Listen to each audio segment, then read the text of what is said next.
Tuhan buat anugerah-Mu. Dan biar hari ini Tuhan yang berbicara kepada kami anak-anak-Mu Tuhan. Sampaikan firman-Mu buat kami Tuhan. Dan firman itu yang menyegarkan hidup kami, membawa kami terus naik bersama dengan Tuhan. Terima kasih Bapa yang baik. Kami bersyukur kepada-Mu. Di dalam nama Tuhan Yesus kami berdoa. Semua yang percaya sama-sama katakan amin. Silakan duduk saudara. Selamat malam semuanya. Malam ini kita akan sama-sama belajar firman Tuhan. Kita buka firman Tuhan dalam 1 Samuel pasal yang ke-16. 1 Samuel 16 ayat 13 dan 14. 1 Samuel 16 ayat yang ke-13 dan ayat yang ke-14. 1 Samuel 16 ayat 13 dan ayat yang ke-14. Demikian firman Tuhan. Samuel mengambil tabung tanduk yang berisi minyak itu dan mengurapi Daud di tengah-tengah saudara-saudaranya. Sejak hari itu dan seterusnya berkuasalah roh Tuhan atas Daud. Lalu berangkatlah Samuel menuju Ramah. Tetapi roh Tuhan telah mundur daripada Saul, dan sekarang ia diganggu oleh roh jahat yang daripada Tuhan.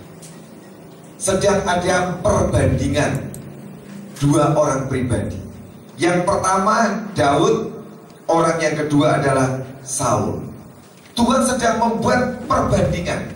Sengaja didekatkan dua ayat ini saudara. Ayat 13-14 dekat.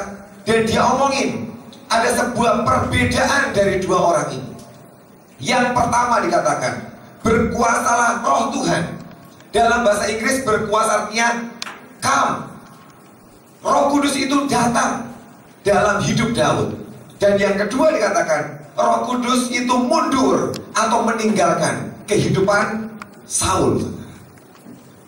Memang sengaja Tuhan menyampaikan dua perbandingan ini supaya kita ini bisa memahami dengan jelas perbedaan antara orang yang didatangi Tuhan dan orang yang ditinggalkan Tuhan. Ini bagus penjelasannya saudara. Kalau saya pelajari dari ayat ini saudara, dalam bahasa aslinya itu menarik sekali saudara. Sebab dikatakan Tuhan bukan cuma berkuasa, tapi Tuhan itu datang dan berbuat sesuatu yang banyak dalam kehidupan Daud. Kapan terjadi semua itu? Alkitab berkata ketika dia diurapi. Kita ini sering terima pengurapan, betul? Tiap ada pengurapan orang semangat maju pengurapan. Saya belajar dari ayat ini saudara. Ternyata pengurapan itu bukan sekedar ditempelin minyak saudara. Sebenarnya Tuhan punya sebuah rencana, sebuah maksud yang luar biasa. Setiap kali engkau itu diurapi saudara. Amin. Ketika engkau diurapi, sebenarnya ada sebuah maksud yang besar yang Tuhan ingin beri dalam hidup saudara. Bukan sekedar dikasih minyak dan kita pulang dengan puas. Sudah diurapi, hasilnya apa? Tidak tahu. Yang penting ditempelin minyak, selesai. Bukan itu saudara. Bukan ditempelin minyak maksudnya. Tetapi dia sedang ingin membuat sesuatu yang besar, perubahan dalam kehidupan kita. Ketika seseorang diurapi, disitulah roh Tuhan itu datang dalam hidup itu, di dalam hidup orang itu. Dan dikatakan sejak hari itu dan seterusnya berkuasalah roh Tuhan. Kata hari itu dan seterusnya. Seterusnya ini bagus. Kalau kita melihat hari ini dan seterusnya, artinya terus-terusan.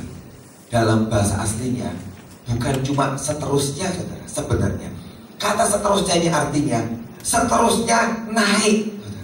Bukan seterusnya datar, tapi seterusnya dalam arti makin naik, makin naik, makin naik. Sejak kita diurapi, rohnya bekerja dalam hidup kita hari itu dan terus naik, naik, naik, naik, naik. Amin. Dan itulah panggilan Tuhan dalam hidup kita. Kalau dia panggil kita, dia urapi kita, dia sedang membawa kita untuk terus naik, naik, naik, naik. Amin. Bukan datar, tapi naik. Dan kita lihat apa yang roh Tuhan kerjakan dalam hidup Daud memang membawa orang itu saudara makin naik di hadapan Tuhan. Amin. Dan urapan yang sama dia pengen beri buat kita anak-anaknya saudara. Supaya apa? Dia bisa bawa kita naik, naik, naik, dan naik terus. terus dan tidak pernah mengalami turun dalam hidup kita. Itu planning dan rencana Tuhan. Sekarang kita mau belajar kata berkuasalah roh Tuhan. Dalam bahasa Inggrisnya adalah kata come di kata itu. Artinya roh Tuhan itu datang dalam kehidupan. Kata datang ini saudara, minimal punya 5 arti dalam bahasa Ibrani. Punya 5 arti. Arti yang pertama kata datang ini punya maksud adalah percepatan. Jadi dibuat cepat. Ketika Daud diurapi, sejak hari itu roh Tuhan membuat Daud lebih cepat. Lebih cepat hidupnya. Ketika rohnya tinggal dalam kita diurapi, dia sedang membawa kita dalam percepatannya saudara. Dibuat lebih cepat hidup kita. Dibuat lebih cepat itu bukan artinya instan saudara. Bukan instan. Bukan instan. Kita bisa melewati semua tahap-tahap, semua proses kita selesaikan, tapi dalam waktu yang singkat.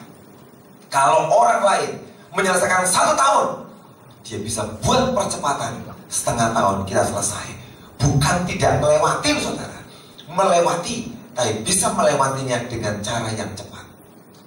Anak saya di sekolah itu ikut yang namanya kelas akselerasi. Sekolah sekarang ini canggih, dibagi-bagi kelasnya. Ada kelas yang reguler, ada kelas unggulan, ada kelas akselerasi. Yang unggulan ini yang nilainya bagus-bagus. Lah yang akselerasi ini dicoba saudara, membuat kalau sekolah SD itu 6 tahun dipotong setahun, dibuat 5 tahun. Cuma 5 tahun saudara. Itu kelas akselerasi. Apakah ada pelajaran dibuang? Tidak ada yang dibuang pelajarannya. Cuma pelajarannya dipercepat. Kalau pelajaran satu mata pelajaran biasanya 1 minggu, dipotong cuma 3 hari atau 4 hari. Artinya apa? Yang belajar mesti cepat, ya kan? Gak dibuang, cepat. Kalau belajar kali-kalian sebulan, dipotong setengah bulan atau belajarnya, dan harus bisa. Itu yang namanya percepatan atau kelas akselerasi. Waktu anak saya datang sama saya, Pi, ini dapat tawaran dari guru kelas akselerasi. Itu masih kelas 2 SD saudara. Menghadap membuat lembaran. Dia bilang, Jo, gak usah ikut. Tahu gak, itu susah. Gak usah ikut. Susah. Kamu kelas yang reguler aja. Terus dia bilang, enggak Pi, aku pokoknya mau masuk kelas akselerasi. Loh, gak usah. Jadi formulirnya tidak saya isi, tak tinggal saudara. Saya kasihan kalau anak itu dikejar-kejar suruh pelajaran yang sebulan, setengah bulan itu harus dikejar. Saya bilang tidak usah lah. Tapi hari itu dia tetap bawa formulirnya. Itu hilang. Besoknya dia, mana formulirku sudah diisi? Belum. Besok minta gurunya lagi. Miss, minta aku lagi formulir. Datang, Papi diisi sekarang. Loh, Papi tidak mau kamu mau ikut ini. Tapi Pi, tolong isi. Ya anak kelas 2 isi, tak isi semua lengkap. Tak kasih dia. Dia mana gurunya dikumpulkan. Miss, aku mau ikut tes akselerasi. Dari sekian puluh anak dites semua. Dia bilang kalau dari Tuhan memang kamu lulus tidak, ya sudah, tidak usah, normal aja. Dari sekian puluh anak saudara, kepilih 20 anak satu kelas. Termasuk anak saya bilang, kok bisa kamu masuk? Loh, aku tidak tahu Pi.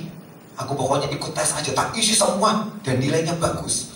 Aku dites IQ, keluar IQ-nya bagus. Dites secara mental, secara psikologi, bagus tesnya. Tes pelajaran, lumayan nilainya. Dan guruku berkata, kamu boleh masuk akselerasi. Jadi dia SD cuma 5 tahun saudara, karena kejar.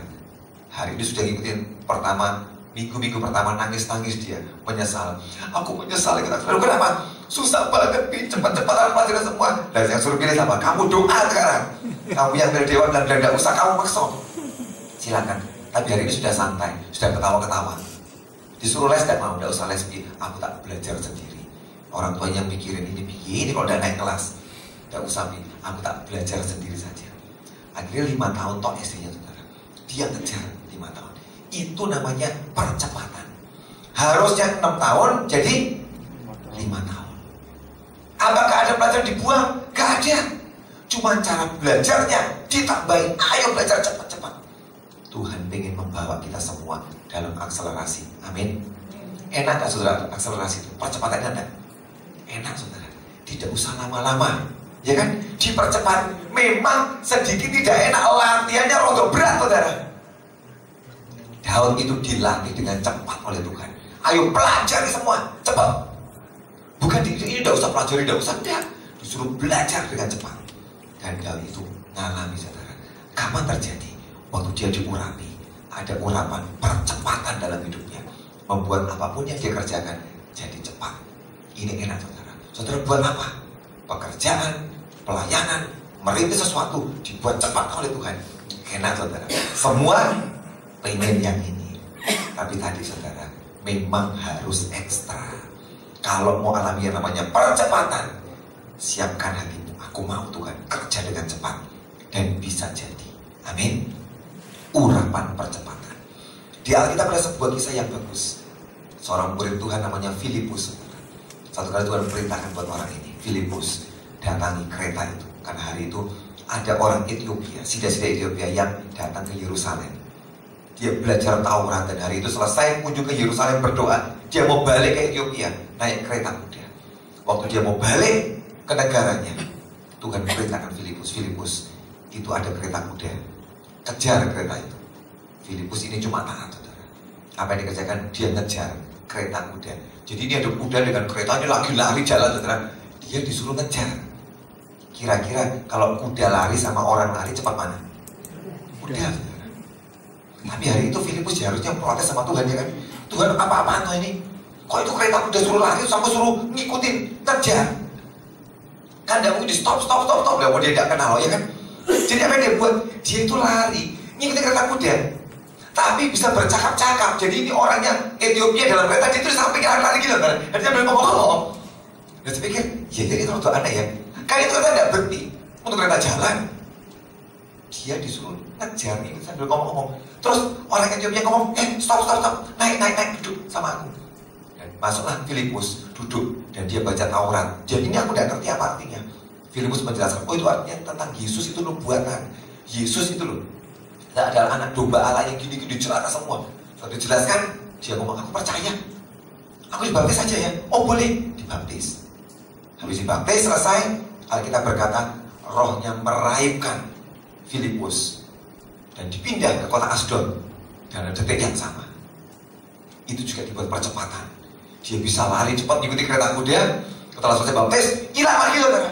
Kemana? Pindah ke Asdod. Tak tariin berapa jauh tuh Asdod dari Yerusalem? 54 km. Itu kira-kira kalau dari Semarang itu ke Salatiga kalau tidak salah. Kalau Semarang, Sukara itu 20 kilo. Sampai Salatiga itu kira-kira 53 kilo, saudara. Jauhnya, saudara, 53 kilo. Itu berapa lama nyampainya? Sekejap mata. Dia langsung pindah. Si Filipus kaget, loh, aku di mana ini? Wong dia habis baptis orang tiba-tiba kita berkata rohnya dirayupkan di bawah Roh Kudus. Langsung nyampe ke Asdod 54 kilo. Kalau kita naik mobil 50 meter, 5 km per jam ya. 50 kecepatan ya, 50 km per jam. Itu kira-kira 1 jam, ya kan? 1 jam baru nyampe. Jadi ini tempo 1 jam ini bisa dibuat sekejap mata nyampe ke sana. Jangan gitu. Di mana aku? Di Asdod. 54 kilo dari Yerusalem. Dibuat percepatan. Roh Tuhan waktu di dalam kita, saudara, yang kita kerjakan dibuat menjadi cepat. Amin. Dia mau kerja. Kapan terjadi itu? Ketika urapannya di dalam kita, saudara. Jadi tiap kali saudara itu diurapi, ngomong, saudara, Tuhan, aku terima percepatan. Amin. Terima percepatan. Waktu dia kerja, saudara, dia buat hidup saudara menjadi lebih cepat dari yang lain. Percepatan artinya membuat kita lebih cepat dari yang lain. Enak gak, saudara? Enak, saudara. Dibuat lebih cepat. Kalau yang lain lama banget, kita lebih cepat. Sebab dia berikan urapan percepatan. Di Alkitab ini banyak orang-orang yang mengalami urapan itu, saudara. Esther itu cuma orang biasa, rakyat jelata, bahkan orang buangan. Percepatan Tuhan membuat dia dari rakyat jelata naik jadi apa? Ratu. Kalau tidak ada percepatan, gak bakal terjadi. Esther itu dari orang rakyat jelata, percepatan Tuhan membuat dia jadi ratu, saudara. Ruth itu orang habis-habisan, bangkrut, sampai kerjanya mungut di bulir gandum. Percepatan Tuhan membuat dia jadi istri orang terkaya di Bethlehem Yudea. Yusuf narapidana, tiba-tiba jadi kepercayaan raja, wakilnya Fir'aun. Tidak mungkin itu, tidak mungkin. Narapidana, percepatan membuat dia itu bisa naik dengan cepat. Daud, gembala kambing domba, urapan itu membuat dia percepatan jadi raja. Saudara, itu Tuhan kita, saudara. Di Alkitab banyak buktinya orang yang ngalami ketika roh Tuhan turun dalam hidupnya, dia diurapi. Hari itu percepatan Tuhan kerja dalam hidup orang itu. Apa yang kedua, saudara? Arti kata roh Tuhan berkuasa atau Tuhan datang. Arti yang kedua adalah dia membuat kita menjadi terdepan. Kata Tuhan datang itu artinya roh Tuhan membuat kita menjadi yang terdepan. Terdepan itu enak, saudara. Ya kan? Kalau orang antri panjang, kita terdepan, kita ini akan terima yang nomor satu. Betul? Urapan itu ternyata menarik kita, membuat kita nomor satu depan, saudara. Dan bukan yang paling belakang. Antrian apapun, saudara. 100 orang berdoa yang sama, Tuhan berkati dengan mobil baru. Kalau engkau terdepan, saudara, Tuhan katakan antrian pertama kamu yang dapat. Karena apa? Paling depan. Urapan itu, saudara, narik kita ternyata, saudara, membuat kita selalu yang terdepan. Amin. Tuhan itu spesial dengan kita. Makanya kalau kita diurapi, jangan pikir saya ini barusan belajar, saudara, baru terbuka. Iya ya, selama ini aku diurapi, ya senang diurapi. Tapi ya sudah, diterima, puas, dapat minyak, selesai. Nggak mikir apa-apa. Ternyata aku punya maksud. Sebab kalau tidak mengerti, tidak ngerti, saudara, tidak mengerti, kita bisa berbuat apa-apa, saudara.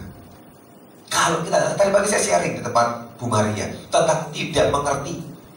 Saudara kalau pergi ke hotel, check in, dikasih kunci kotak itu, kalau tidak mengerti, mau diapain kunci ini? Saudara bingung, ini diapain? Kok bukan kunci? Katanya kunci. Kalau kita mikir kunci kayak apa, saudara? Ya kunci itu, saudara, ya kan kunci pintu rumah itu loh.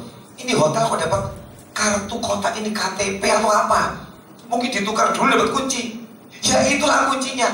Kalau tidak mengerti, bingung di depan kamar. Mau diapain ini ya? Tidak ada lubangnya lah, gimana ini masuknya? Kalau mau ngerti, ditempelin. Tiba-tiba, bunyi, kebuka pintunya. Ya kan? Sebab itu ada magnetnya, ditempel. Kalau tidak ngerti, bingung, diapakan ini, dimasuk gesek-gesek, bingung. Kalau mau ngerti, aku bisa membuka pintu itu. Kalau kita cuma sekedar, ya diurapi, gak ngerti, ya tidak ada efeknya, saudara. Begitu kau punya pengertian tentang sebuah pengurapan, engkau tahu Tuhan akan kerja dalam hidup saudara. Mengerti, dibuat jadi terdepan, saudara. Saya ini pernah ngalamin terdepan, saudara. Satu kali saya ini lagi mau beli tiket pergi Bandung. Saya melayani tempat Om Yusak di Bandung. Hari itu cari tiket, ternyata tiketnya antriannya panjang untuk beli tiket ke Bandung itu. Wah, panjang banget. Setelah saya lihat, aduh ada 20 orang, saya nomor 20. Saya berdua dengan teman saya, waduh ini berapa lama nunggunya? Kok lama banget antriannya 20. Terus teman saya tahu dia ngomong gini, Pak, saya tak iseng Pak ya, ke loket satunya yang ditutup, yang tidak ada orangnya. Ya wis kamu sana. Teman saya ke sana, saya tetap antri. Wis bagi dua, kamu di loket yang ditutup, aku tak di belakang nomor 20. Nanti kalau sudah siap tiba-tiba dibuka, aku dipanggil. Oke. Begitu dia pindah berdiri, tiba-tiba loket dibuka, loket buka lagi. Wah, langsung orang lari separuh ke sana. Tapi telat, teman saya sudah nomor 1. Dia bilang bagus, dia bilang, Pak beres. Dia langsung beli tiket. Saya dapat tiket, semua orang lihat ini nomor 20 jadi nomor 1 hari itu. Yang lain rupanya untuk merebut sedikit. Kenapa? Nah ini orang baru datang, antri, tiba-tiba dapat nomor 1, dilayani dulu. Dan memang bener nomor 1 karena dibuka baru, jadi di situ berdirinya. Jadi dilayani dulu lah. Kan dia kadang ngomong, oh yang sana dulu, tidak bisa. Yang di depan dulu itu saudara, yang dilayani. Dia langsung dilayani, langsung kita pulang. Dia ketawa-ketawa, enak ya Pak, nomor 1. Memang enak.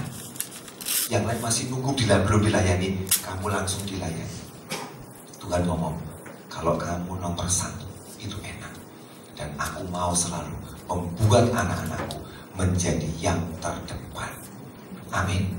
Kita ini harusnya jadi yang sulung, yang terima nomor satu, saudara. Urapan itu, saudara, menarik engkau, saudara, menjadi yang terdepan. Terima dari Tuhan. Amin. Hari ini minta Tuhan, bawa aku yang terdepan, Tuhan, supaya aku bisa ngalami bersama dengan Tuhan. Karena apa, saudara? Karena urapan tadi narik, saudara, membawa engkau itu untuk maju yang terdepan. Yakub sama Esau itu yang terdepan harusnya, saudara, sebab anak sulung. Yakub ini anak kembar sebenarnya dengan Esau, ya kan, kembar, tapi beda kelahirannya cuma beberapa menit, ya kan. Esau dan Yakub ini kembar, tapi karena yang keluar dulu ya yang sulung, masa dia bisa mengklaim aku juga kembar, oh ya ini sulungnya dua, ya kan tidak bisa. Yang keluar dulu, dan juga anak kembar kan tidak bisa keluar barengan dua-dua, brojol keluar kan tidak mungkin, kasihan mamanya, ya kan, satu-satu keluarnya. Dia terpaksa Yakub terima nasib, walaupun kembar dia tetap nomor 2, tidak bisa. Tapi kalau namanya urapan, bisa membuat tetap yang terdepan.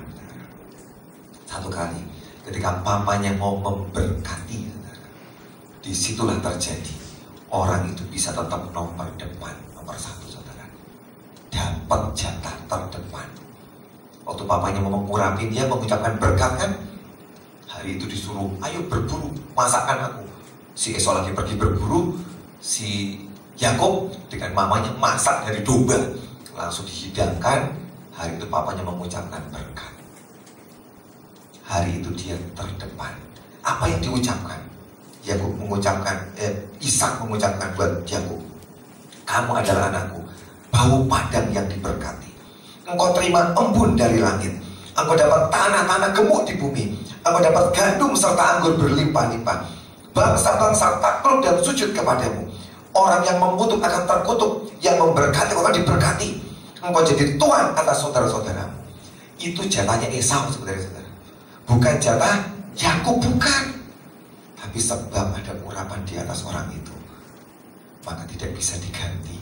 Tetap dia yang maju ke depan, yang terdepan, diurapi, selesai, dia pergi. Esau datang, Bapak ini makanannya. Loh, tadi aku sudah urapin, sudah berkatin orang. Sudah telat, tidak ada lagi. Bapak berkat dengan berkat lain. Bapaknya ngomong apa? Sudah tidak ada lagi, sudah terlambat, sudah diambil oleh yang terdepan tadi. Tidak bisa lagi. Ulangi lagi, tidak bisa.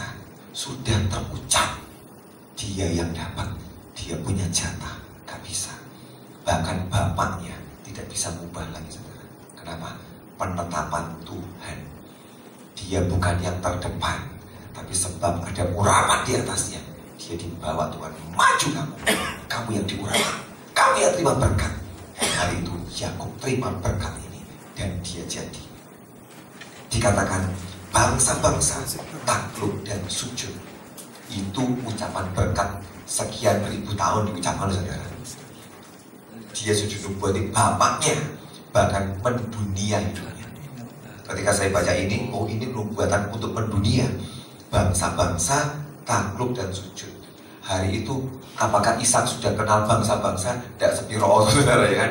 Tapi dia sudah mengucapkan nubuatan itu buat anaknya Yakub. Bangsa-bangsa takluk kepadamu. Ribuan tahun. Hari ini kita melihat Israel yang kecil itu menaklukkan bangsa-bangsa, saudara. Hasil komputer itu siapa yang menguasai sebenarnya? Pabrik ini semua di Yerusalem itu loh, di Haifa, lewat pabriknya. Komputer semua chip-chipnya dibuat di Israel, dikirim ke seluruh dunia. Dari sana sumbernya, pabriknya dari sana semua. Yang menguasai keuangan dunia orang-orang Yahudi. Nubuatannya mendunia jadi benar. Buat apa? Buat Yakub, Israel tadi itu. Jadi dan jadi, saudara, dibuat menjadi nomor 1 Tuhan. Kalau hari ini kau pikir aku ini bukan orang yang terdepan, tenang, saudara, tenang. Aku ini bukan orang yang menonjol kok Tuhan, tenang. Kalau ada urapan di dalammu, saudara, dia akan bilang geser, ini nomor 1, yang ini nyingkir, ini nomor 1. Sebab urapan di atas hidup saudara dan saya. Amin. Itu Tuhan kita, saudara. dia geser semua. Tapi dia cari yang dia urapi, yang dia bawa ke depan. Itu planning Tuhan yang hebat, yang luar biasa dalam kehidupan kita. Arti kata yang ketiga, dari orang yang didatangi Tuhan, the Spirit of the Lord come, artinya adalah orang yang akan prosper atau limpah. Detik pengurapannya datang dalam hidupmu, sesuatu terjadi dalam hidup saudara, prosper atau limpah hidupmu. Rohnya itu membuat hidup saudara limpah saudara. Bukan cuma jasmani, tapi rohani. Engkau punya kekayaan rohani yang luar biasa saudara dalam hidupmu, limpah di dalammu. Tapi juga prosper secara keuangan dan finansial. Akan terjadi ketika pengurapannya turun saudara, tiba-tiba engkau punya daya sedot yang kuat untuk perkara rohani dan perkara jasmani. Perkara rohani kayak apa? Coba ada hamba Tuhan yang besar, hebat, kau lihat dan tiba-tiba kau bisa makan dari orang itu. Aku bisa terima pengurapannya. Nah itu punya daya sedot yang bagus saudara. Tapi juga yang kedua, secara jasmani engkau punya itu saudara dalam hidup. Saya ini belajar. Banyak hamba Tuhan datang ke Semarang, khotbah di gereja kami. Dia hamba Tuhan situ pelajari saudara, bagaimana caranya. Aku tak coba nyedot dari hamba Tuhan ini. Saya pelajari. Tahun 98 Bill Wilson datang ke gereja kami. Dia ngajar tentang pelayanan anak kecil, compassion buat anak-anak kecil, belas kasihan, pelayanan street, Sunday school, sekolah minggu di jalan-jalan. Dia ngomong. Sehari itu tidak ngerti banyak, cuma dengerin dia. Tuhan, ini kalau orang ini bisa buat di New York, ini bisa dibuat di Semarang ini. Saya pengen Tuhan, aku mau nyedot dari orang ini. Dan benar, hamba Tuhan ini pulang saudara. Setelah itu kita perintis coba buat Sunday school, sekolah minggu. Dan itu terjadi saudara. Di Semarang kita buat lawatan anak-anak kecil saudara. Anak di jalan-jalan dijemputin bawa ke gereja. Sampai 1000 di gereja itu penuh. Gereja yang lama itu Permata. Penuh anak-anak, karpetnya kotor semua. Sebab anak-anak pinggir jalan masuk ke sana saudara. Tahun 98. Dan kita kebaktian itu anak-anak banyak. Tiap minggu ribuan saudara. Dari kampung-kampung itu kita panggilin. Ya tidak mikir takut tuh saudara, tidak mikir. Padahal kita kan takut diserang ya kan. Tapi gak urusan, tiba-tiba kita bawa. Dan anak-anak yang mau datang saudara, itu banyak banget. Tuhan ketika aku mau nyedot dari orang ini, tiba-tiba bisa. Dan diberikan belas kasihan untuk melayani anak-anak. Sejak hari itu ada perubahan dalam pelayanan anak-anak saudara. Di anak-anak yang dilayani itu berubah. Masuk ke kampung-kampung, buat sekolah minggu di kampung-kampung. Jadi saudara, karena bisa nyedot urapannya. Ada satu hamba Tuhan, dia datang ngajarin pelepasan. Namanya, itu siapa tuh namanya? Dari New Zealand pendetanya. Ya, dari New Zealand. Dia datang acara pelepasan. Tak lihatin, kok ya enak ya pelepasan itu ya kok gampang. Biasanya susah banget pelepasan. Sejak saya belajar, tak sedot. Ya hari ini saya jadi pengajar pelepasan buat sekolah Impact TSOA itu. Tiap kali pembukaan langsung Victor ngajar, lepaskan dulu ini semua murid-murid dari mana-mana yang kumpul dari luar negeri, dari semua provinsi di Indonesia kumpul semua. Kita tidak tahu kayak apa spiritnya. Sudah kamu masuk kelas 1 minggu pelepasan semua. Dan tiap kali mimpin dalam atau buku orang terlempar rumah besar semua di depan itu, pokoknya pelepasan semua. Saya belajar nyedot. Oh dulu orang ini bisa ngajar ya, aku tuh mau belajar bagaimana caranya. Setelah bisa nyedot, praktek saudara, itu terjadi saudara. Pelepasan massal itu, orang-orang pelepasan semua terjadi saudara. Pelepasan yang pernah ikut Impact pasti ngalami itu. Oh gimana orang itu di depan itu melepas kayak gitu, ngeri-ngeri semua keadaannya. Saya belajar nyedot, jadi bisa disedot. Rohani belajar, jasmani juga bisa saudara. Kita itu nyedot dan limpah saudara. 3 tahun lalu sejak saya melayani misi saudara, itulah saatnya saya nyedot kekayaan bangsa-bangsa. Tuhan, aku yang melayani bangsa-bangsa loh. Aku tidak mau cuma membagi berkat buat mereka. Aku juga mau nyedot uang dari mereka saudara, supaya masuk dalam hidupku buat pelayanan. Dan itu benar uangnya ngalir hebat saudara. Tiap mau berangkat itu butuh ratusan juta, tapi selalu tersedia uang ratusan juta buat berangkat misi. Ada selalu datang. Saya bilang Tuhan, aku bisa nyedot 2 itu. Yang rohani aku belajar dari hamba Tuhan. Yang kedua secara keuangan, aku juga mau nyedot buat pelayanan. Biar bisa Tuhan menginjili orang di mana-mana. Nyedot. Jadi kalau engkau dapat urapan kelimpahan ini, akan masuk dalam hidup saudara. Amin. 2 hal, yang rohani dan jasmani. Kalau dia ngomong kelimpahan, dia tidak ngomong cuma urusan keuangan tok saudara, tapi dia ingin rohani saudara juga diperkaya. Kalau uang tok yang banyak, rohanimu kering saudara, itu malah bahaya. Engkau akan undur jauh dari Tuhan. Tapi kalau prospernya juga, rohani prosper limpah, jasmani limpah, itu hidup yang luar biasa. Amin. Dan dia mau anak-anaknya ngalami. Yesaya 60 ayat 5 berkata, kelimpahan dari seberang laut itu akan datang kepadamu. Artinya kita dapat kekuatan untuk nyedot kelimpahan seberang laut, sedot masuk, dan itu bisa jadi jatah dan bagian saudara. Amin. Saya suka ngajarin orang. Di Semarang kami punya panti asuhan yang dipimpin Ibu Aning. Hari kapan lalu itu buat streaming, dia cerita kesaksiannya. Saya mendengar kesaksian sekian kira-kira 6 bulan 7 bulan lalu, dia cerita pengalamannya. Saya juga praktek kok saudara. Jadi kalau saya perlu apa, tak omongin, tak perintahkan, ini sudah diomongin ya. Kelimpahan seberang laut itu sedot, ambil saudara kelimpahannya. Kalau saudara punya kebutuhan, tinggal ngomong, perintahkan. Di panti asuhan itu, anak-anak itu tidak semua permintaan dituruti saudara. Sebab banyak anaknya 50. Kalau sepatu, kalau satu nyebut sepatu artinya berapa pasang? 50. Baju gitu tuh aja 50.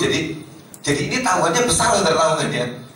Jadi tidak gampang tahuannya. Kalau kita punya anak 2, baju ya wis 2 pasang, ya kan? Kalau anaknya cuma 2, nenek 1, baju 1 pasang. Lah kalau di panti asuhan baju gitu ya 50 pasang saudara. Minta KFC, tidak bisa beli 2. Oh ya tidak bisa, 50. Satu makan semua, makan. Jadi lebih berat tanggungannya. Lalu kalian anak pada ngomong gini, "Mah, kita ini pengen apa namanya? Pengen makan di restoran, Mah." Restoran apa? Restoran Korea. Waduh, macam-macam boy. Anak panti asuhan kok dulu makan Korea. Ya mau masak pasti bungkus kan cukup ya kan? Harusnya mau panti asuhan. Tapi mereka tuh bagus. Mamanya juga bagus. Ketika anak berkata, aku minta makanan Korea, tidak apa-apa, tidak bakal tak bawa kamu ke sana. Kalau kamu pengen doa, nah itu bagus ya. Kamu pengen berdoa. Kalau aku bawa kamu, tidak bakal mending tak masaki 100.000 untuk 50 anak bisa. Kalau ke Korea, makanan Korea bisa sampai 3-4 juta, segini banyak 50 orang. Tidak mungkin tak bawa kamu. Kalau mau doa, dan anak-anak itu, ya sudah, yuk kita doa. Kecil-kecil semua doa dalam nama Yesus. Ada 4 sisi, utara, selatan, timur, barat. Dalam nama Yesus. Makanan Korea datang ke panti asuhan dalam nama Yesus. Makanan Korea datang. Besoknya pagi bangun lagi, makanan Korea datang. Makanan Korea datang. Sekian hari kemudian ada yang nelpon, saya ini mau ulang tahun. Kalau anak-anak panti asuhan tak ajari makan di restoran Korea, mau dah? Oh ya mau. Hore, doa dijawab. Berangkat 50, tidak keluar duit, dibayari orang. Bisa makan. Itu tidak sekali loh saudara. Minta restoran macam-macam, restoran Eropa, restoran ini, dan tiap kali minta keturutan saudara. Tidak ngomong, tidak. Tapi doa ngomong ke Tuhan. Bisa nyedot saudara, amin. Dan dapat saudara. Padahal anak kecil-kecil loh saudara. Tapi mereka percaya dan mengucapkan. Dan tiba-tiba mereka dapatkan prosper, kelimpahan itu masuk dalam hidup mereka. Memang saudara, urapan itu membuat engkau narik. Tiba-tiba engkau tuh punya kekuatan narik saudara. Waktu urapan turun dalam hidup saudara. Amin. Jadi urapan itu kita perlu saudara dalam hidup kita. Bisa narik kekayaan dari dunia ini buat kemuliaan Tuhan. Yang keempat saudara, ketika rohnya datang dalam hidup kita, urapan itu membuat kita jadi orang yang succeed atau berhasil saudara. Ternyata Tuhan kalau datang dalam hidup kita, membuat kita ini jadi orang berhasil. Minimal ada 2 orang yang Alkitab ceritakan yang dia ngomong orang itu berhasil. Yang pertama Daud. Dikatakan dalam 1 Samuel 15 ayat 5 dikatakan, kemanapun Daud berperang, dia selalu menang. Kemanapun dia berperang, selalu menang. Yang kedua adalah Yusuf. Apapun yang dia buat selalu berhasil. Apapun yang dia buat selalu berhasil. Jadi kata berhasil ini mendominasi hidupnya Yusuf. Saudara baca Yusuf ya, dia berhasil. Itu enak banget saudara. Berhasil. Jadi kata satu ini saudara, yang namanya berhasil ini ngikuti dia terus. Dia gerak kemana, ngikuti. Keberhasilan ini, itu enak loh saudara. Kalau keberhasilan ninggalin kita, repot saudara. Semua gagal. Tapi kalau sampai itu ngikutin engkau, hidupmu bagus, bahagia saudara. Dan apa yang membuat berhasil untuk ngikuti hidupmu? Sebab urapan di dalammu, di atasmu. Keberhasilan ngikuti hidupmu, kemanapun kau bergerak. Yusuf ini hidupnya, kemanapun dia ditaruh. Sekering apa tempatnya, segersang apa tempatnya, setidak enak apa tempatnya. Ketika dia ada di sana, dia mengubah yang tidak enak itu menjadi enak, yang tidak baik menjadi baik, yang berantakan jadi teratur. Sebab apa? Keberhasilan ngikuti. Kita ngomong kalau semua baik aku berhasil, gak bisa saudara. Seharusnya dalam hidup kita, kalau urapan datang, kemana kita bergerak saudara, keberhasilan ngikutin kita di tempat yang paling sukar sekalipun. Kalau keberhasilan bersama dengan engkau saudara, kau bisa ubah tempat yang paling sukar, tempat yang paling baik. Amin. Orang katakan ini susah bisnis ini. Tenang, kalau urapan di dalam saudara, urapan dalam hidupmu, keberhasilan bersama dengan engkau, orang bilang ini bisnis susah, tetap bisa maju dan berhasil. Amin. Sebab urapan di dalam engkau. Itu hebatnya pengurapan saudara di dalam kita. Dan makanya Benny ini dia sering khotbah pengurapan. Sebab dia tahu yang membuat dia berhasil, yang membuat dia luar biasa, karena urapan Tuhan ada di atasnya. Kemanapun dia pergi bergerak, dia lihat lawatan terjadi. Kenapa? Dia tahu pentingnya pengurapan di atas dia. Dan itu yang membuat dia berhasil kemanapun dia pergi. Yang terakhir saudara, yang kelima, yaitu ketika dia datang, dia itu punya kekuatan mendorong kita untuk lebih cepat, untuk lebih kuat. Semua membuat kita ini tambah ekstra. Jadi ketika urapannya datang, membuat engkau itu punya sesuatu kekuatan yang ekstra, punya kekuatan cadangan. Kalau yang lain kehabisan, engkau punya cadangan. Seperti garis-garis yang bodoh dan garis-garis yang bijaksana. Gadis bodoh tidak punya cadangan minyak, gadis bijaksana punya. Saat yang lain mati semua, dia punya cadangan. Aku masih menyala. Dan Tuhan, ketika pengurapan di atasmu saudara, engkau selalu punya cadangan. Yang lain habis, engkau masih punya. Yang lain sudah kolaps, engkau masih punya. Yang lain mogok, engkau masih punya cadangan bensin. Tetap jalan mobilmu, sebab engkau punya cadangan. Itulah gunanya pengurapan di dalam saudara. Itu yang mempunyai daya dorong, membuat ekstra hidupmu lebih kuat, lebih punya kekuatan, lebih punya kesanggupan. Semua yang kau butuhkan ekstra tersedia ketika pengurapan dalam hidup saudara. Dan ini yang menolong kita tidak akan macet di tengah jalan. Amin. Membuat kau lancar jalannya terus. Tuhan pengen setiap kita ini lancar. Dan dia berkata, pengurapan di atasmu, berkuasa roh Tuhan sejak hari itu dan seterusnya. Artinya makin naik, makin naik, makin naik, makin naik. Dan tidak alami yang namanya penurunan. Dan Tuhan compare ya, di ayat 14. Tapi roh Tuhan telah mundur. Yang satu didatangi Tuhan. The Spirit of God come to him. Yang satu, Spirit of the Lord depart, meninggalkan dia. Dan apa yang terjadi saudara? Waktu ditinggal Tuhan, kata mundur itu dalam bahasa Ibrani berarti yang pertama turn off. Kayak lampu saudara, ceklek, mati. Kayak AC, tek, mati. Turn off. Kalau turn on, nyala. Turn off, mati.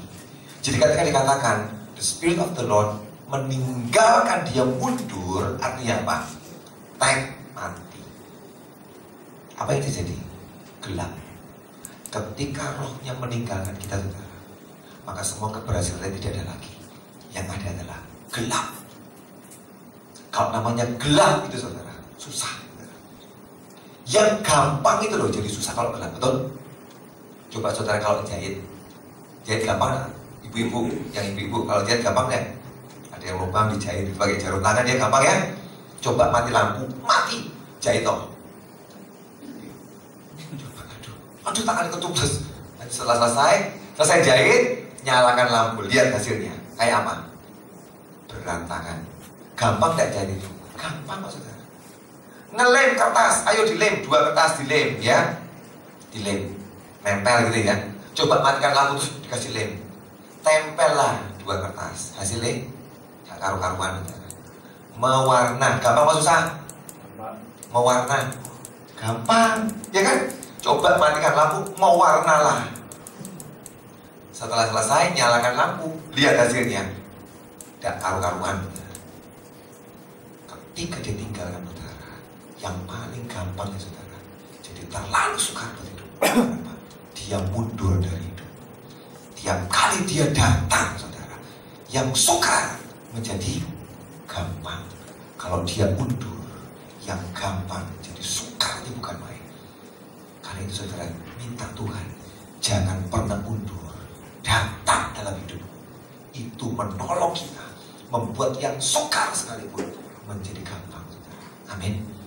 Tapi kalau dia sudah mundur saudara, turn off, yang gampang jadi sukar. Itu arti yang pertama. Arti yang kedua adalah leave undone. Waktu dia mundur artinya leave undone, meninggalkan sebelum selesai. Kalau dan kan selesai, ya kan? Ini undone, belum selesai. Jadi artinya ketika dia mundur, dia ninggalin engkau dalam posisi belum selesai. Kalau bangun rumah, udah dibangun temboknya bagus, genteng belum dipasang, masih bukaan, bisa ditinggalin nggak saudara rumahnya? Bisa ya saudara, tapi kudanan terus. Ya kan? Bisa. Kalau mau tinggal di rumah seperti itu boleh, nggak ada yang larang, boleh tinggal. Tapi ya gitu, panas kepanasan, hujan kehujanan. Kenapa? Belum selesai. Rumah yang belum ada jendelanya, belum ada pintu nih, bisa dipakai enggak? Oh ya bisa saudara. Tapi ya itu nyimpen barang-barang semua hilang semua saudara. Kenapa? Pintu jendela belum ada, masih blong-blongan gitu. Kita nyimpen semua yang baik. Ya, kalau yang belum jadi itu saudara, dipakai saudara, tidak pernah menghasilkan yang baik saudara. Yang baik pun ditaruh, hilang saudara. Dan dia berkata, kalau rohnya mundur, dia meninggalkan engkau sebelum selesai. Barang setengah jadi, belum matang saudara, tidak ada gunanya. Saudara masak beras, masak separuh aja saudara, jangan sampai jadi. Rice cooker nyalain ceklek, begitu belum matang ceklek matiin. Terus sekarang suruh makan orang, ada mau makan? Tidak mau. Marahin perut sakit, meletis semua berasnya. Kenapa? Anda belum selesai, belum matang, belum matang. Semua yang belum jadi, belum matang, tidak pernah membawa kebaikan. Dan dia katakan, waktu Saul aku tinggalkan setengah jadi. Apapun yang dibuat tidak bakal baik. Apapun yang dia buat selalu nanggung dan tidak bisa selesai dengan baik. Sebab aku sudah undur dari dia, meninggalkan dia. Gak enak saudara. Karena itu minta Tuhan, jangan tinggalkan aku bersama dengan aku. Dan dikatakan akibatnya kengerian, kecemasan, dan ketakutan. Ketika rohnya meninggalkan kita, maka ia diganggu. Kata diganggu artinya sejak hari itu dia mengalami kengerian, kecemasan, ketakutan. Tidak ada damai lagi dalam diri Saul. Kenapa? Roh Tuhan sudah mundur dari kehidupannya.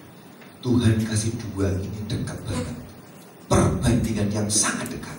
Di 13 dan 14 dia menjelaskan buat kita, minta supaya aku datang dalam hidupmu, supaya kau alami semua yang luar biasa ini, dan jangan pernah membuat rohku undur daripadamu, meninggalkan engkau. Daud itu orang yang paling takut ditinggal Tuhan, saudara. Sebab dia itu saksi hidup melihat Saul ditinggal, berantakan hidupnya, kacau semuanya, dan dia paling takut. Di Mazmur 51 dia menaikkan mazmurnya, Tuhan jangan buang aku, cast me not away from your presence. Jangan buang dari hadiratmu Tuhan, jangan tinggalkan aku Tuhan. Aku takut Tuhan, jangan tinggalkan aku. Hatinya ingin akan dia.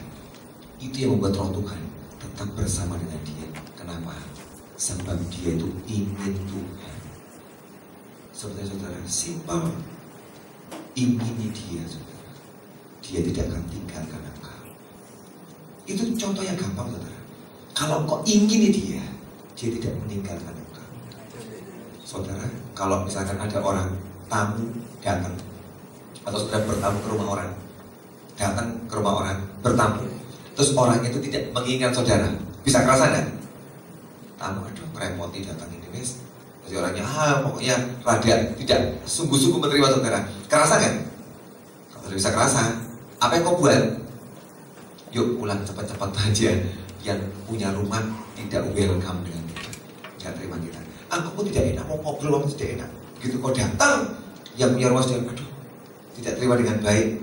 Kita pengen pulang, mundur aja. Tapi kalau yang punya rumah, aduh, aku udah lama nunggu kamu, kangen lah kayak dulu sini. Sebentar aku lagi buat ini loh, keluarin semua. Saudara betah gak rumah itu? Betah. Karena yang punya rumah terima kau dengan sukacita, disambut. Wah, aku punya ini, keluar semua, diajak ngobrol cerita. Aku mau pergi tapi tidak jadi, aku tak nunggu kamu, senang aku sama kamu. Kita betah dari situ, tidak bakal mundur. Kenapa? Sebab yang punya rumah terima kau. Tuhan sama, dia mau datang mengurapi engkau waktu kau tuh ingin dia. Dia senang kau sambut, Tuhan kau datang, aku senang, aku suka cita. Kau buka hati buat dia. Dia datang dan tinggal, dan dia buat semua yang luar biasa jadi dalam hidup saudara. Dan kalau saudara wegah-wegahan dengan Tuhan, ya wis Tuhan mau datang, ya datang, dan ya udah terserah. Maka dia berkata, ya sudah, aku tak pergi dulu. Karena kamu tidak pengen aku tak pergi, meninggalkan kau. Dan dia tinggalkan. Dan kalau ditinggal Tuhan, dua hal ini kita alami saudara. Turn off, gelap hidup kita. Buat apa saja gagal. Dan yang kedua, hidup ini serba nanggung, gak ada yang beres, gak ada yang jadi. Sebab dia tinggal kita setengah jadi. Saya baru pulang kemarin dari Soe, saudara. Kamis lalu dari Soe. Saya di Soe itu disuruh Tuhan, datang ke sana, pergi ke sana. Saya pikir kalau disuruh pergi ya, saya sebenarnya tidak suka pergi-pergi sebenarnya. Enak di rumah ya kan. Kalau disuruh ya sudah, saya berangkat ke Soe.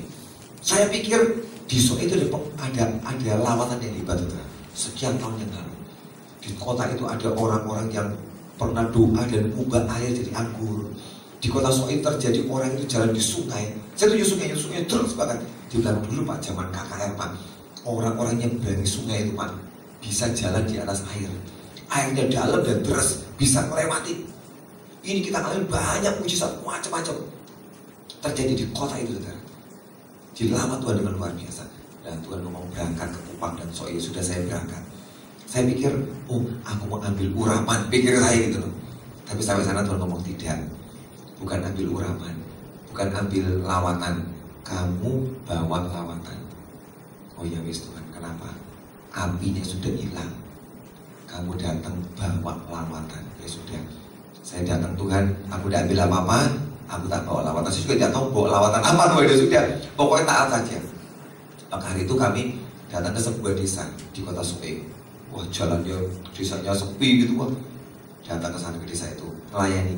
Tidak banyak yang hadir karena di desa 200 orang, saudara. Kebaktian malam itu 200 kumpul orang terus ibadah. Waktu ibadah saya nggak tahu ini gereja apa. Tak pikir mungkin karena saya disuruh khotbah, mungkin ini gereja karismatik pikir saya. Saya tidak ngerti, ternyata bukan gereja Protestan, saudara. Gemit, gereja Masehi Injil Timor. Itu gereja kayak GKI gitu, yang Protestan, yang gereja tradisional, saudara, yang ini dari situ. Ya sudah, saya datang, saya terus khotbah. Ya normal, saya khotbah biasa. Ternyata sebelum saya khotbah, teman-teman yang datang lain udah diomongin, pokoknya tidak boleh bahasa roh, pokoknya tidak boleh pengurapan, tidak boleh tumpang tangan, tidak boleh dua-dua orang, pokoknya tidak ada. Khotbah tok, selesai. Lah, saudara, suruh khotbah tok, suruh lawatan itu ya tidak mungkin terjadi, saudara, ya kan? Suruh tidak boleh apa pokoknya, tidak boleh semua. Tapi teman-teman semua tidak kasih tahu saya. Semua dikasih tutup mulut. Pendeta yang ketemu saya juga tidak ngomong, cuma guyu-guyu sama saya.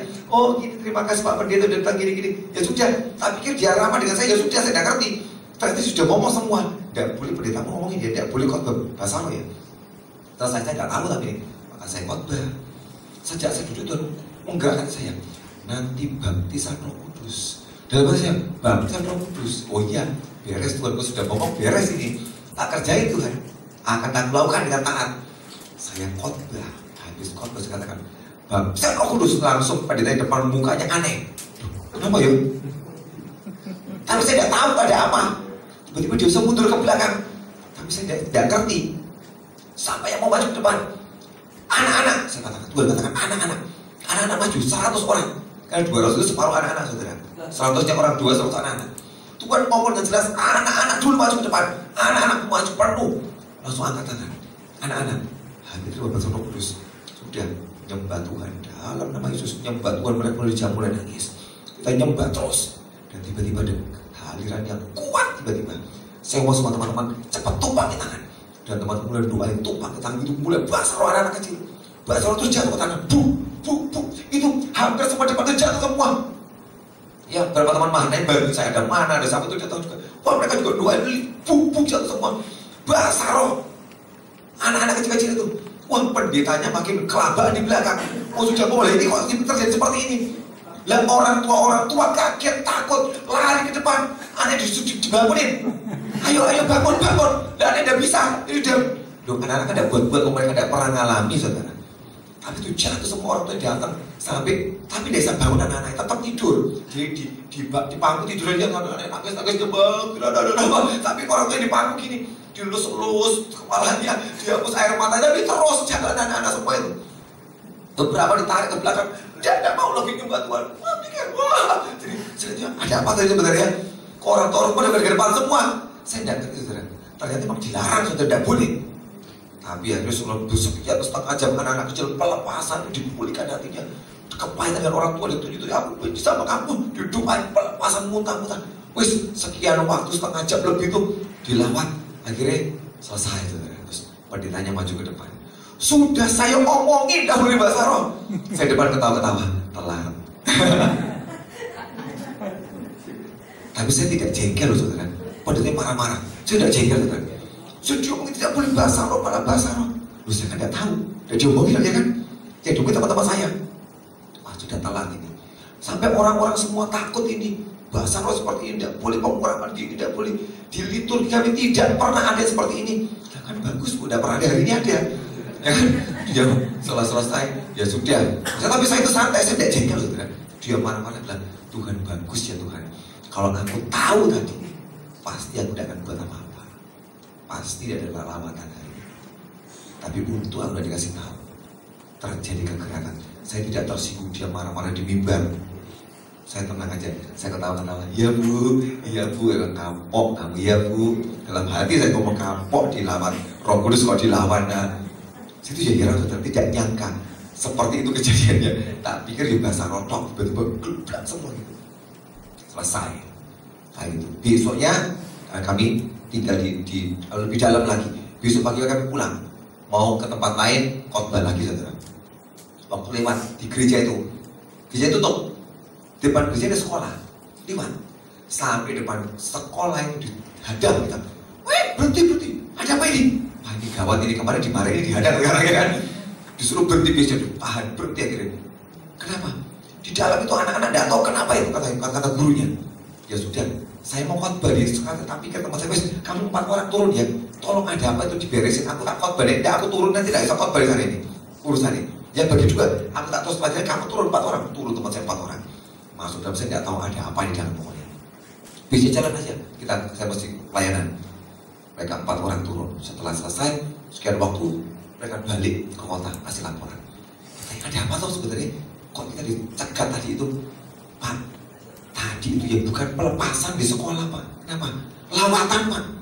Di sekolah anak-anak lagi di sekelas ambruk, bro, nangis bahasa roh dan mulai berubah. Gurunya ditunjuk satu-satu, bertobat kamu ya. Gurunya ditunjukin, Bapak suka pukul anak-anak, bertobat, Tuhan ngomong bertobat. Tumpang tangan gurunya. Anak-anak itu pemulihan, nangis ngomong, kamu, aku benci sama kamu, sekarang aku ampuni kamu. Itu banyak banget anak di sekolah itu dilawan ngalami. Dan lagi di kebaktian loh, di kelas lagi belajar apa dia tahu, tiba-tiba ada rebah ke tanah dan tiba-tiba dipenuhi Roh Kudus dan mulai berubah dengan gurunya. Gurunya bingung, ini apa? Makanya dari cegah tadi suruh masuk ngurusin. Katanya ada Pak, pelawatan Pak, hebat Pak, itu Tuhan kerja di sekolah. ini hebat, pasti berubah anak ini. Satu sekolah dilawat Tuhan. Nanti pasti pendetanya bertobat juga sekalian, mau percaya dengan Roh Kudus. Mau tidak ada doa, tiba-tiba anak-anak alami seperti itu. Saya bilang Tuhan ini luar biasa. Ini awal sebuah lawatan yang luar biasa. Amin. Waktu anak-anak pengen Tuhan, yang pengen itu saudara, didatangi dengan Tuhan. Tapi yang besar-besar, yang tidak pengen, ya tenang-tenang gak tahu ngapain, malah bingung ke depan, ayo bangun. Tapi yang pengen didatangi Tuhan. Setiap kali ada orang ingin dia datang. Kalau orang tidak ingin dia, maka dia mundur. Gak apa-apa, aku mundur. Disitulah terjadi kekacauan, kesulitan, begitu banyak yang tidak mudah kita kerjakan. Kenapa? Rohnya sedang mundur. Tiap kali dia datang dalam hidupmu saudara, dibuat mudah. Sebenarnya dia pengen buat hidup setiap kita ini dibuat mudah. Yang suka sekalipun, dia mau tolong kita buat mudah. Ketika urapannya dan rohnya tinggal di dalam kita, tinggal kita yang milih. Dia mau datang atau dia mundur dari kita penentunya. Kalau engkau inginkan dia datang saudara. Setiap kali dia datang, dia buat perubahan besar dalam hidup ini. Amin. Kita doa hari ini, tutup Alkitab saudara. Mari kita berdoa. Terima kasih Tuhan, terima kasih. Kita naikkan lagu Urapilah aku dengan minyak baru, penuhilah aku dengan hadirat. Kita bangkit berdiri sama-sama, kita nyanyi nyembah Tuhan. Urapilah aku dengan minyak baru, penuhilah aku dengan hadirat. Kami rindu Tuhan, belian kuasa. Urapilah kami dengan minyak baru, penuhilah kami dengan hadirat-Mu. Kami rindu Tuhan melihat kuasa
pengurapan yang dari Tuhan itu dalam hidup.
Rohmu tinggal di dalam kami dan kami inginkan dengan kuat. Rohmu kami inginkan dengan kuat dalam hidup kami. Kami katakan, ya Roh Kudus, kuasai kami. Ya Roh Kudus, kuasai kami. Ya Roh Kudus, kuasai kami. Kendalikan kami. Kami mau Tuhan. Kami mau Tuhan. Di dalam nama Yesus. Mulai malam ini dan seterusnya, pengurapan di atas kami. Dan apapun yang kami buat Tuhan, dibuat berhasil oleh Tuhan. Karena pengurapan Roh Tuhan di atas kami. Terima kasih buat malam ini Tuhan. Kami bersyukur meteraikan firman dalam hati kami. Masuk dalam hati ini, termeterai. Terima kasih Bapa. Jadikan kami orang-orang yang sangat ingin akan Tuhan. Jadikan kami orang-orang yang haus lapar akan Tuhan. Terima kasih Bapa yang baik. Kami bersyukur kepada-Mu Tuhan. Terima kasih Tuhan. Terima kasih. Di dalam nama Yesus kami berdoa dan kami mengucap syukur. Semua yang diberkati Tuhan sama-sama katakan amin. Selamat malam. Tuhan berkati saudara.